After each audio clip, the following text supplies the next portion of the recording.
Hello friends, कैसे हैं आप लोग। आज हम निदानात्मक शिक्षण व उपचारात्मक शिक्षण के बारे में जानने का प्रयास करेंगे, जिसको इंग्लिश में कहते हैं डायग्नोस्टिक एंड रेमेडियल टीचिंग। तो निदान मतलब होता है निकालना या निकाल कर दूर करना, अर्थात अलग करना। किसी समस्या के बाहरी लक्षणों से आरंभ करके उसके मूल कारण का ज्ञान प्राप्त करना ही क्या कहलाता है? निदान कहलाता है।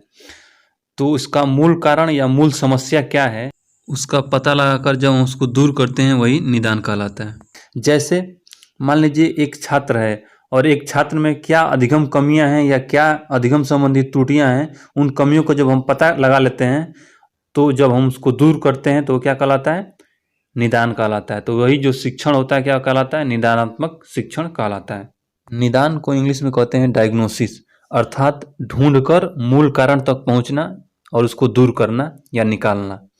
तो निदान को इंग्लिश में कहते हैं डायग्नोसिस, मतलब ढूंढकर दूर करना।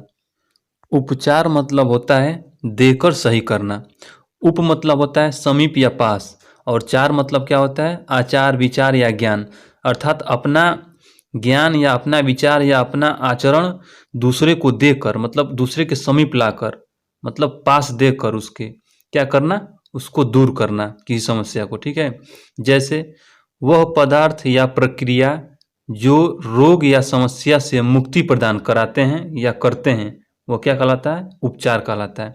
जैसे औषधि हो गई या जीवन शैली हो गई, तो औषधि के रूप में आप किसी को बताएंगे ना, देंगे, तभी तो वो दूर होगा समस्या। या प्रक्रिया के अंतर्गत अच्छा जीवन जीने के लिए अच्छी जीवन शैली के बारे में उनको हम क्या करेंगे? बताएंगे। तो कुछ ना कुछ देना पड़ेगा इसमें, मतलब उपचार में आपको देना पड़ेगा और निदान में आपको संज्ञान लेना पड़ेगा, अर्थात उसकी समस्या का मूल कारण जानना पड़ेगा। इसके लिए उसे बिना कुछ दिए, निदान मतलब नि मतलब नहीं, दान मतलब देना, मतलब बिना दिए उसके बारे में सब चीज़ हम क्या करेंगे? जानकारी प्राप्त पहले करेंगे कि उसकी क्या क्या कठिनाई है। जब हमको उसकी कठिनाई या समस्या के बारे में पता चल जाएगा तो समझ लीजिए उसी वक्त उसका निदान हो गया। यदि उसकी समस्या या कठिनाई हमको पता नहीं चलती है तो हम उसका कोई भी उपचार करा दें या कितना भी उपचार करा दें, सही नहीं होगा। क्यों? क्योंकि जब तक हम उसकी समस्या को लेंगे नहीं, अर्थात जानेंगे नहीं, तब तक हम कोई उसको उपचार दे नहीं सकते। इसलिए उसकी समस्या के बारे में जानकर उसको बताना अति आवश्यक है। तभी जाकर वह खुद ब खुद अपनी कमजोरियों और अपनी वास्तविक स्थिति के बारे में जान पाएगा और अपना उपचार खुद ब खुद कर पाएगा। इस प्रकार उपचारात्मक शिक्षण में बालक अपनी कुशलताओं एवं विचारों की त्रुटियों को दूर करते हुए आगे बढ़ने का प्रयास करता है।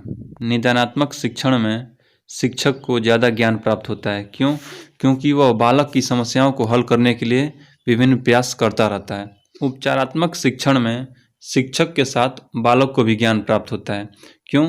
क्योंकि जब शिक्षक समस्या के समाधान के लिए बालक को जब बताता है तो बालक को भी इसके बारे में जानकारी होती है, मतलब पता चल जाता है।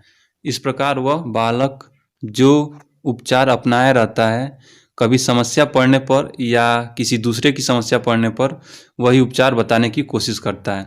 तो इस प्रकार वह ज्ञान क्या हुआ? बालक को भी प्राप्त हो गया। तो उपचारात्मक शिक्षण में जो उसमें कौशल या विचार जो आते हैं वह निरंतर विकसित होते रहते हैं। तो यही है लेने और देने का कॉन्सेप्ट, निदान और उपचार। इसको एक छोटी सी कहानी से समझने का प्रयास करते हैं। जैसे मान लेते हैं एक व्यक्ति है जिसका बच्चा बीमार है। वह डॉक्टर के पास जाता है और अपने बच्चे को डॉक्टर से दिखाता है। यदि डॉक्टर बच्चे की बीमारी का मूल कारण जान जाता है तो समझ लीजिए बच्चे की बीमारी का निदान हो गया तथा वह डॉक्टर बच्चे का उपचार कर सकता है। यदि डॉक्टर बच्चे की बीमारी का मूल कारण नहीं जान पाता है तो वह उसका निदान नहीं कर पाएगा, भले ही वह कितनी भी दवा लंबे समय तक क्यों न देती रह जाए। सेम यही कंडीशन होता है मनोविज्ञान में। बस बालक में जो बीमारी होती है वह अधिगम से संबंधित होती है और दवा के रूप में हम विधियों का प्रयोग करते हैं, अर्थात अधिगम से संबंधित विधियों का प्रयोग करते हैं। तो यही है उपचार और निदान। दोस्तों धन्यवाद, जय हिंद।